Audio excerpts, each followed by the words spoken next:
ఏంటి వృద్ధాప్యం పెన్షన్ అంటే రీజనే ఏంటి తెల్ల రేషన్ కార్డు ఉన్న వాళ్ళకి 3 బిల్డింగ్లు ఉన్నాయి. మరి అది సర్వే కరెక్ట్గా చేయాలి. తెల్ల రేషన్ ఉన్న వాళ్ళకి 3-4 బిల్డింగ్లు ఉన్నాయి. ఆ వెరిఫికేషన్ సరి చేయాలి, దాన్ని అరికట్టాలి. అన్నట్టు ఈ దొంగ బియ్యం రవాణా అవుతుంది డిపో నుంచి, అది కూడా అరకట్టాలి. ఇంకేమడుగుతారు సార్? రేషన్కి సంబంధించి కూడా గత వైసీపీ అధికారంలో ఉన్నప్పుడు 16,000 కోట్ల వరకు కూడా షార్టేజ్ వచ్చింది, స్కామ్ జరిగిందని చెప్పేసి కూడా కూటమి అంటున్నమాట. మీరేమంటారు? జరిగే ఉంటుందంటారా? స్కామ్ అన్నిట్లో ఉంది కదా. లంచం అనేది ఎక్కడ అరికట్టగలుగుతున్నారు?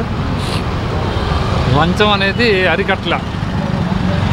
ఆ భారతీయుడు సినిమా తీసి కమల్ హాసన్ దగ్గర 30 సంవత్సరాలు అయింది, అయినా బుద్ధి రావాలి గవర్నమెంట్కి.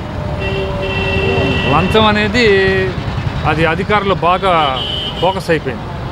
లంచం లేనిది పని అవ్వదు, లంచం లేనిది మంచం లేదు, లంచం లేనిదే కంచం లేదు. లంచాన్ని కూడా అరికట్టాలి. సో ఇప్పుడు ఏమంటున్నారంటే వైసీపీ ఇది గవర్నమెంట్ అన్ని వర్గాలకు అనుకూలంగా ఉండాలండి. ధనికులకు పని చేయకూడదండి. ఎందుకంటే ధనికుడు రోడ్డు మీదకి వచ్చి ఓటేయడు, మధ్యతరగతోడు పేదోడే వచ్చి ఓట్లేస్తాడు.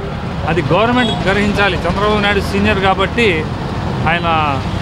ఆయన కూడా నేను చెప్పిన మాటలు దృష్టిలో పెట్టుకోవాలనుకుంటున్నాను. ఇదే ఇప్పుడు చంద్రబాబు నాయుడు గారు ఏంటంటే బూతులు లేవు. టీవీలో ఇద్దరు బూతులు తిట్టేసేవాళ్ళు, అసెంబ్లీలో బూతులు ఉండేవి, ఇప్పుడు లేదు, కొంత అరికట్టారు. దాన్ని బూతులు అనే పదాన్ని కొద్దిగా అరకట్టారు. లేకపోతే రాజకీయ నాయకులు తిట్టడం, వాళ్ళని చూసి జనం రౌడీలు బేట్ బ్యాచ్ వాళ్ళు అదే పదాన్ని వీళ్ళు వాడతాం సినిమా డైలాగులాగా. ఈ మధ్య కాలంలో లేదు ఆ బూతులు అనేది. ఇంకేమడుగుతారు? అది